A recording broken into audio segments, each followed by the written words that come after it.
What's going on, everyone? Welcome back to another edition of Pistons Daily, where you can find daily content covering all things Detroit Pistons, 365 days a year. My name is Kyle Garrison. You can find me over on Twitter at Kyle Garrison, where I talk all things Detroit sports. So head over there, give me comments, questions, concerns, episode ideas. I'd love to hear from all you guys. Shout out to everyone who tunes in every single day. And with that being said, let's jump right into this Saturday edition of Pistons Daily. But the first thing I wanted to touch on is just to correct a mistake I made yet in yesterday's video.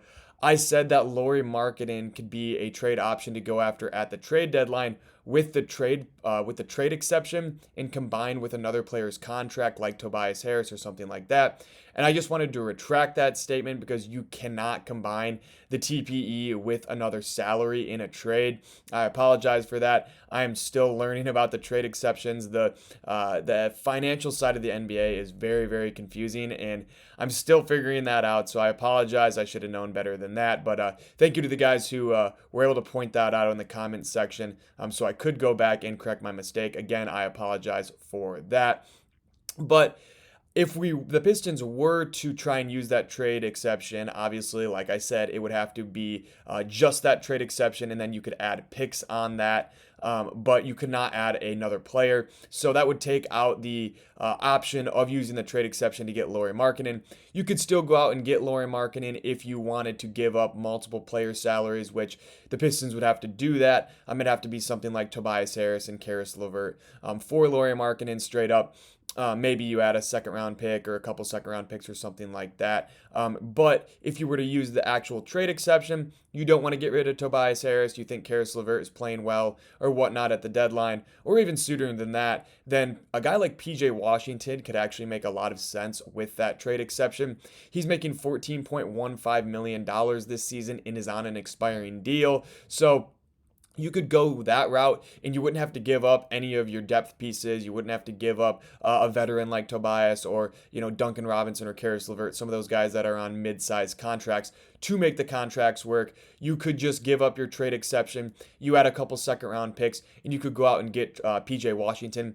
The reason I think that you could just get away with just the trade exception and a couple of second round picks is he's an unrestricted free agent. Again, like I've mentioned multiple times before, the Dallas Mavericks have a surplus of forward depth. They just drafted Cooper Flagg as well. So they have a lot of small forwards and power forwards. They might not see a future where they need to re-sign PJ Washington. So they might as well go get a trade exception plus some draft capital instead of just letting him walk when free agency hits. So that could also be an option with that trade exception. But let me know in the comments below if you think that PJ Washington is a guy that you would like to see the Pistons go after. I've heard a ton of rumblings around the Pistons community talking about him as a possibility. I like the fit. I think he brings some versatility at that power forward position. Another depth piece. Him and Tobias, I think Tobias Harris would probably still start, but PJ Washington could still give you 25 to 30 minutes off of the bench. Still a really solid player. He's young. He's experienced. He was a big part of that Dallas championship run where they did fall to the Celtics, but he played a massive role in those series that led up to that. And I just think that he would be a player that would come in and really benefit from playing with Cade Cunningham and Jaden Ivey and kind of getting a new change of scenery as he starts to reach his pretty much his prime as he is around 28, 29 years old right now. But then I wanted to just move on from that. Again, just apologize for the mistake regarding the Lauri Markkanen talks from yesterday's video. That's my bad. Thanks for holding me accountable. I appreciate that. I always want to go back and just let you guys know if I do make mistakes so I can keep you informed and keep myself informed. But moving on, let's talk about Caris LeVert. I think that with the Malik Beasley news, the departures of Tim Hardaway Jr. and Dennis Schroeder, the signing of Caris LeVert and even Duncan Robinson as well kind of flew under the radar for the national media and for the Pistons media. I know obviously we've talked about it on here and a lot of the other Pistons writers and podcasters and whatnot have also touched on them. But on a national scale, I think that people look at the Pistons offseason as pretty underwhelming.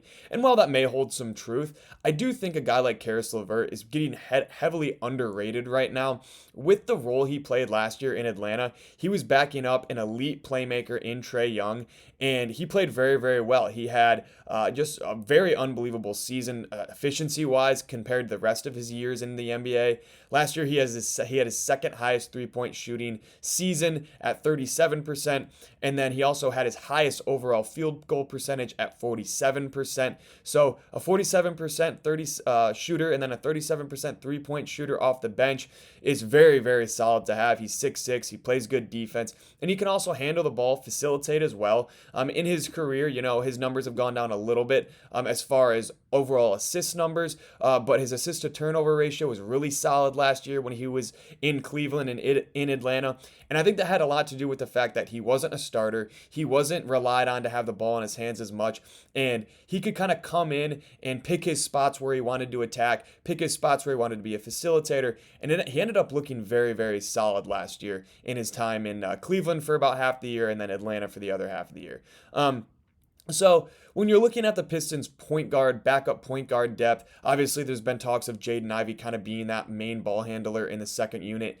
And I think that Caris LeVert can also kind of alleviate the pressure off of Jaden Ivey, handle the ball, be on the floor at the same time as Jaden Ivey, can play off ball, can also play on ball if Jaden Ivey's struggling a little bit to kind of make the right reads. So there's just a lot of upside with a guy who has veteran experience playing the point guard position off the bench, also being off ball as a starter and off the bench. So I just think that Caris LeVert has done so much in his career. He's played so many different roles that he kind of found his niche the past 2 years and really last year. And I think that with the Pistons team, where he's backing up another elite playmaker in Cade Cunningham, he's backing up Jaden Ivey and Cade Cunningham because he is kind of a combo guard. But, coming in and being able to play a little bit of on-ball, play a little bit of off-ball, he's going to start to benefit Jaden from playing with Jaden Ivey, playing with Cade Cunningham, Duncan Robinson as well. So I like the addition overall. I think that he's gonna turn some heads this year, and I think we're gonna look back at it as a very underrated signing. I know the money was a lot. We were supposed to give the entire mid-level exception to Malik Beasley. Didn't end up happening, so Caris LeVert was the guy who kind of got that mid-level exception. And is it deserving? Who knows? We'll have to see. But with what he did last year as a backup, it really showed that he can be a rotational piece and doesn't always have to be a starter and have a set amount of shots he's taking per game, but rather just be a guy that comes in, gives you energy, can handle the ball, facilitate, finishes at the rim very well, and is shooting the three-point ball the best he has really in his career right now. So I'm excited about Caris LeVert. I think he's going to give this team a good spark off the bench. I think he's going to benefit Ron Holland as well. He's going to be able to just be a facilitator for Ron and be a guy that can, untap his athleticism as a rim running wing. He's going to run the floor hard every single night, and I think Caris LeVert also runs the floor very hard. And he can run the floor well with the ball in his hands like kind of Cade Cunningham does. And when Cade's off the floor, if you need somebody to run that fast break, I think Caris LeVert is a guy that you can rely on to do that. So overall, I'm excited about him. But let me know you guys' thoughts on Caris LeVert. If you think he can be a solid rotational guard, or if you still wish the Pistons would have gone in another direction this offseason in adding guard depth. But moving on, talking about depth, let's just take a look at this Pistons' current state of their depth chart. So obviously with the Summer League, there was some questions on, maybe Bobby Klintman could step into the power forward position. We haven't really seen that, so there's still some question marks in some of the area of the depth chart. And Justin Grasso over at Sports Illustrated wrote an article about the Pistons depth chart, and I just wanted to go through it. So talking about the point guard position, he has obviously Cade Cunningham, and then he has Marcus Sasser and Dennis Jenkins.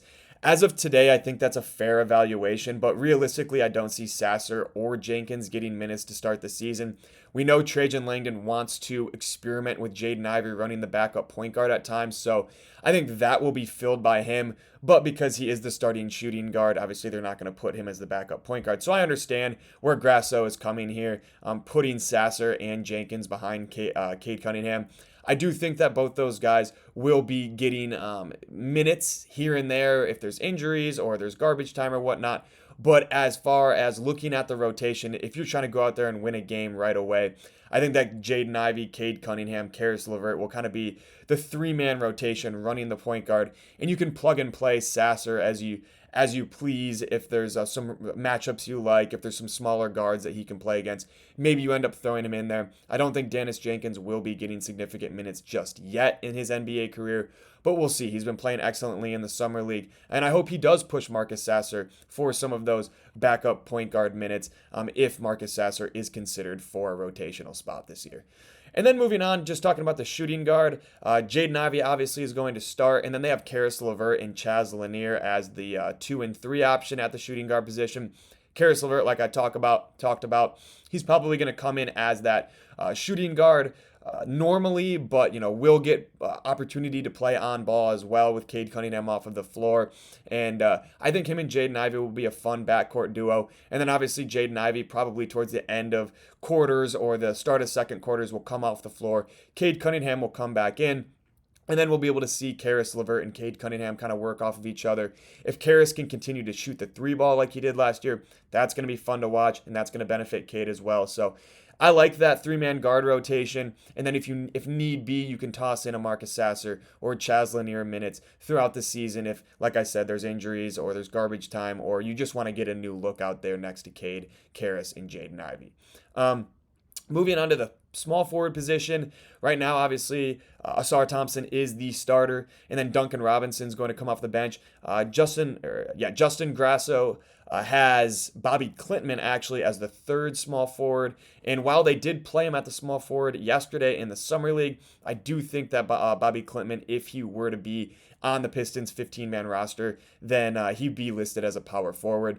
Just because I think Ron Holland would be listed as that number 2 small forward with Duncan Robinson as that number 3. Obviously, I think Ron Holland and Duncan Robinson will play together, so we'll talk about Ron here in a second. He's most likely going to play that backup power forward, but really with Ausar and Ron Holland on the floor at the same time, or Duncan and Ron Holland, I think it will be a pretty positionless basketball out there. Just because Ron Holland is not your traditional power forward. He is a wing and will play a wing, I think, his entire career. So he is listed as a power forward in this depth chart, but just as of right now, everything's really up in the air. There's kind of some uncertainties of what the traditional backup power forward will look like. And if you do end up running Ausar and Ron Holland kind of interchangeable at that backup power forward, then Bobby Klintman's minutes will be limited. So we'll have to kind of keep an eye on that throughout the rest of training camp and heading into the season. But right now, as of right now, I do think that Ausar Thompson will be the starter with Duncan Robinson coming off of the bench at that small forward position. And then for the power forwards, like I talked about, Tobias Harris is obviously your starter. Ron Holland coming off of the bench as that backup power forward is what Grasso has here in his article. And I have no idea what is going to go on, what is going to happen with Ron. I think if he is on the floor at that small forward or power forward position, you'll have to have some size around him. You'll have to probably have Tobias Harris with him or Ausar Thompson. And that's where Ron Holland's improved shooting comes in handy, because last year it was really hard to have him and Ausar on at the same time, especially if Tobias was off the floor. So I think that just opens up some more opportunity for him to get significant minutes. And I know he said it yesterday. He's going to do everything they ask him to do, and he's going to do whatever he needs to do to win games. And if they ask him to play that backup power forward, he will do it with no complaints, and he'll try and succeed at it. So if they do kind of force him into that position, he'll be just fine. We'll just have to kind of evaluate how he looks defensively playing against bigger players, but we'll just have to see going forward. I know Ron's very strong, very stocky, so he can compete with bigger guys, but ideally you would like Tobias Harris in there to play defense. He was incredible in the playoffs last year, and he showed the ability to guard centers as well as power forwards, so he's adaptable on defense. And we'll just have to kind of see. Like the point guard and shooting guard position, it's kind of a 3-man rotation. And like the small forward and power forward, right now it's looking like a Tobias, Ron, and Ausar 3-man rotation as well. With moving on to the center, Jalen Duren and Isaiah Stewart holding down the center position. Grasso had Paul Reed and then Tolu Smith as well, part of that depth chart. Both Paul Reed and Tolu Smith will not get significant minutes in this rotation. Again, Paul Reed will be a guy you utilize if there is injuries. But as of right now, Jalen Duren and Isaiah Stewart will probably be on the floor, never at the same time, but rather, you'll have your Jalen Duren minutes and your specific Isaiah Stewart minutes. We saw the past couple of years the experiment of having Jalen Duren at the 5 and Isaiah Stewart at the 4 really just didn't work. Maybe we'll see it a little bit this year just with a lack of power forward depth, but it's not like last year Simone Fontecchio was some guy that was coming in and giving you great minutes or whatnot. And if they realized that halfway through the season, they would have probably tried to run Isaiah Stewart and Jalen Duren at the 4 and the 5 at times, and they didn't do that, so I don't see that being the case this year. And then moving on, let's just discuss, but before we move on actually from the depth chart, let me know your guys' thoughts, what you guys think of the depth chart, who you would like to see kind of run that backup powered forward position, if you want to see a 3-man guard rotation, or if you'd like to see Marcus Sasser and Dennis Jenkins kind of creep into that role. But just give me your guys' thoughts on that. But moving on, let's just jump into the final Summer League game before we wrap things up. It is Game 5. They take on the Spurs at 8 o'clock tomorrow. I'm recording this on Friday, so they play on Saturday. The day you guys are seeing this will be the final Summer League game for the Pistons. And I like the matchup. Carter Bryant is a really athletic defensive wing. Kind of reminds me of an Asar Thompson, a less polished Asar Thompson, obviously right now with him coming in as a rookie. And I think that'll be a fun matchup. But Dylan Harper Jr. probably will not play, unfortunately. But I really like the idea of Carter Bryant checking Bobby Klintman. I think that will be huge for Bobby Klintman to show that he can compete against a high-level defender that is going to be a part of the Spurs rotation this year. I think Carter Bryant will get significant minutes this year in the NBA. So I really, really hope that Bobby Klintman is able to hold his own and kind of do what he did in Thursday's game where he was, playing bigger and was able to body smaller defenders. He was able to discard smaller defenders, get to the cup, finish, was making his three-pointers, was passing the ball well, attacking downhill off of off-ball screens as well. So I hope to see kind of that fluidity once again tomorrow. He looked very, very comfortable. Carter Bryant is going to make it very hard for him. So it's going to be a challenge, but I think that Bobby's up to it, and I hope he succeeds. And then, obviously Chaz Lanier, we're going to want to see some improvement from him. I really hope he catches fire, and I hope he gets up a ton of shots again. Dennis Jenkins has done a great job getting him involved, but it's just been a matter of Chaz Lanier's not able to knock him down. So we're going to need to see some improvement if we're going to have if we're going to be able to look at him as a potential option as a backup guard, not this year per se, but down the line, we're going to need to see some improvement with his three-point shot and just consistency overall. But then moving on, just Tolu Smith and Dennis Jenkins, both G League players for the Motor City Cruise last year, have been dominant so far in the Summer League. Continue to see what they're doing, continue to see the growth from game to game, and watch Dennis Jenkins become this elite playmaker. It's been a lot of fun so far, and I hope to see that continue. And then Garrison Brooks and Zakai Ziegler are just two names that kind of popped up in Thursday's game. They played very well. Garrison Brooks was unbelievable. He had a double-double with points and rebounds and ended with 5 assists. Zakai Ziegler was electric in the pick and roll, had a buzzer beater at the end of one of the quarters. So hopefully we see more of that again in Saturday's game. And hopefully the Pistons come out with a win. It would be a 4-1 record to end Summer League. And just an overall successful week, in my opinion. It would have been nice to see some more from Chaz Lanier and Bobby Klintman, but I think we saw enough. And throughout the G League season, I'll continue to touch on those guys if they're getting significant minutes on the Motor City Cruise. I'll touch on, what's going well, what they have to work on, and if there is potential that they can play at the NBA level. But that's all I've got for you guys today. Let me know in the comments or over on Twitter your thoughts on utilizing the trade exception to go get PJ Washington. Also, let me know if you're starting to warm up on the Caris LeVert signing as the offseason has gone on, or if you would have liked to see the Pistons go in another direction at that guard depth position. And just your overall thoughts on what the depth chart should look like heading into this season. If there's players you'd like to see get significant minutes that I didn't mention, or if there's players who I did mention that you would like to see not play, just give me your overall thoughts on that. But as always, like, subscribe, comment, turn on post notifications, and follow me on Twitter over at Kyle Garrison 2. Also head over to Spotify, leave a review and a follow if you can. Once again, thank you all so much for tuning in every single day. With that being said, that is going to do it here for episode 26 of Pistons Daily, and I will catch you all next time.